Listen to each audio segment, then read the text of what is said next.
Kasus polisi tembak polisi di Solok Selatan sedang jadi sorotan. Kabar terbaru terungkap niat jahat AKP Dadang Iskandar yang menembak mati Kasat Reskrim AKP Rianto Ulil Ansar. Ternyata ia bukan hanya berniat menembak satu orang, namun dua anggota polisi.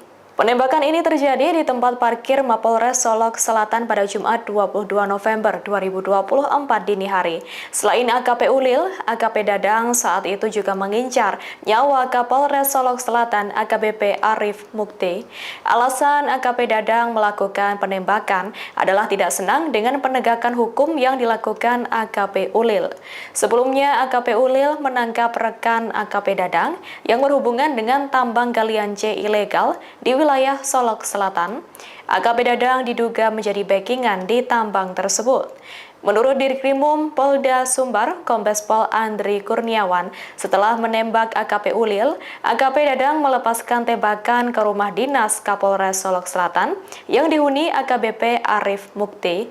Beberapa kaca kamar di rumah dinas tersebut berlubang akibat tembakan peluru. Untungnya AKBP Arif Mukti tidak terkena tembakan tersebut.